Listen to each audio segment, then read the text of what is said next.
Bienvenidos a Milenio Mercados en Perspectiva, aquí como todas las semanas con el licenciado Jorge Gordillo, director de estudios económicos de Cibanco, y su servidor Manuel Somoza, para platicar con todos ustedes sobre temas económico-financieros, tanto en México como en el mundo. Quisiera reportar que esta es la tercera semana del año con números francamente malos. Los índices bursátiles en lo general tuvieron un desarrollo negativo. Por ejemplo, el Nikkei apenas si subió 0,45 en la semana, pero acarrea una pérdida de 7% en el año. El Shanghai Composite tuvo una buena semana con más 1,59, pero en el año el rendimiento es muy marginal, apenas de 1,82. El Eurostock 600, que se había comportado muy bien, tuvo una contracción de 1,39 en la semana, pero es el mejor índice de los que tenemos registro, con un acumulado positivo de 7,5% en el año. El Dow Jones perdió 3,59 y acarrea una pérdida anual del 3%. El Standard & Poor's perdió 3,10 y acarrea una pérdida anual del 4,94, prácticamente el 5%. Y el Nasdaq perdió 3,25, acarreando una pérdida anual del 8,84. El IPC también perdió el 0,91, pero todavía se mantiene en números negros en el acumulado con un más 5,75%. Yo creo que el cambio más significativo lo tuvimos en el tipo de cambio. El dólar se cayó de 20.25 la semana pasada hasta niveles de 19.86 para el cierre de la que estamos comentando. Esa es una buena noticia para el peso. El euro ganó también un poco de valor, estaba en 1,08 contra el dólar y en esta semana quedó en 1,09. El petróleo siguió bajando, bajó 0,44% y el barril de petróleo WTI quedó en esta semana en 66.77 contra 67.04 de la semana anterior. Francamente, malos resultados. Producto básicamente de la política arancelaria que quiere imponer el presidente Trump al mundo, pero además de esto, comentarios muy desafortunados de su parte en un programa de Fox News la semana pasada, donde él dijo que sí, que veía como muy posible una recesión en los Estados Unidos. El lunes tuvimos un lunes negro, producto precisamente del miedo de los mercados ante una recesión en los Estados Unidos. Con los datos de hoy, la probabilidad de una recesión se ve muy baja. ¿Qué tan baja? Bueno, yo creo que es inferior al 25%. Es posible, sí, pero con una probabilidad muy baja.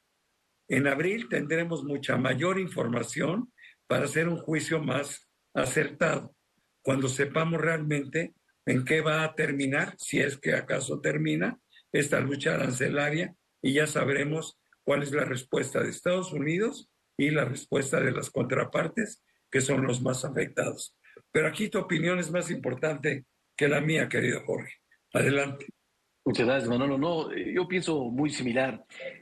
Lo que estamos viviendo es una división de percepción entre lo político y lo económico. O sea, ¿qué tanto es político y qué tanto está buscando ciertos beneficios o negociaciones Trump con su pelea arancelaria o con su mensaje arancelario? ¿Y qué tanto sí es en verdad algo que quiere estructuralmente cambiar el comercio y la economía? Pero lo que no vemos es en su cara un cambio de actitud, que algo lo vaya a hacer recular o lo vaya a hacer contenerse en su decisión arancelaria. Entonces, el mundo se asusta sobre lo que va a venir en abril, sobre lo que puede pasar en los próximos años y la probabilidad empieza a aumentar en cuanto a discurso de la posibilidad de que pueda venir una recesión. Como dices, todavía la probabilidad es baja, pero está aumentando y eso no le gusta a los mercados financieros, sobre todo los bursátiles que se adelantan ante esta decisión. Ahora, de manera relativa, el caso específico de México, el mercado percibe que a lo mejor sí le van a pegar a todo el mundo, pero a lo mejor a México no. Es una percepción.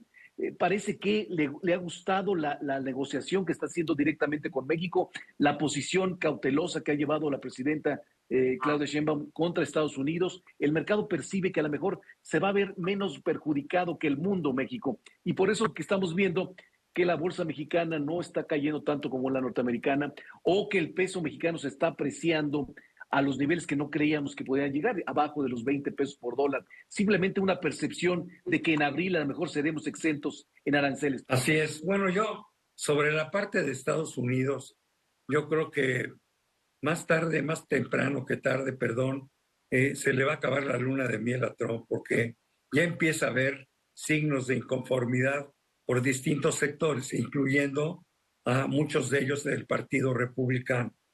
Yo no me imagino cuál va a ser la reacción de los muchos millones, ojo, muchos millones de norteamericanos que tienen los ahorros de su vida en sus fondos de pensiones, en sus 401ks, cuando reciban el estado de cuenta al cierre de marzo.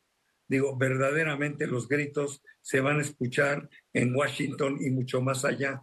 Va a haber un enorme descontento. O sea, no es inmune a eso, y además es de tal tamaño su ego que yo creo que no va a soportar la crítica, pero va a venir, no tengan la menor duda. Ha creado un caos en los mercados, se han perdido cerca de 5 trillones de dólares de valor de capitalización en los índices de Estados Unidos, y esto le pega no solo a los ricotes, que es en los que la gente se voltea a ver, le pega a la clase media, que es la que es grande ese país y que tienen los ahorros de su vida en sus famosos 401ks, donde un porcentaje muy importante está invertido en acciones. En el caso de México, yo sí sería también muy cauteloso. Evidentemente los mercados lo que nos están diciendo es que creen que el día 2 de abril la vamos a librar al 100%. Yo sería cuidadoso. En un análisis hecho por expertos, no por mí, porque no soy experto en ese sentido, creo que de los 500,000 o casi 600,000 millones de dólares que exportamos, el 60% puede que sí esté cubierto dentro del acuerdo del TEMEC, pero hay un 40% que no cumple con las leyes del origen de las exportaciones, ¿no?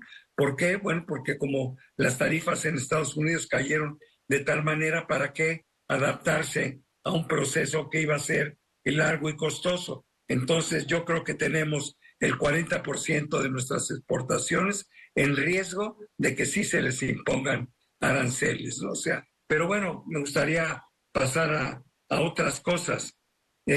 Salió la inflación en Estados Unidos, fue un magnífico dato, alentó un poco los muy vapuleados mercados.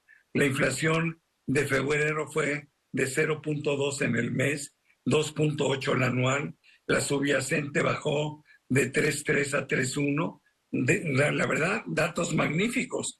Ponen en juego nuevamente la discusión de si va a bajar o no va a bajar tasas la Reserva Federal. Parece que los mercados dicen que sí, cuando menos 2 bajadas en el año, una por julio y otra por el mes de septiembre. Y estas también son buenas noticias. No olvidemos que la tasa de interés es un instrumento muy efectivo en los Estados Unidos, y si acaso la economía se deteriorara más de lo que hoy vemos que esté disminuyendo, bueno, pues siempre sigue teniendo Estados Unidos el arma de las tasas de interés, porque aún en los niveles actuales siguen siendo bastante altas esas tasas, y el bajarlas un punto y medio sería un cambio de 180 grados. No sé qué opinas, mi querido Jorge. No, efectivamente es una buena noticia para tantas malas.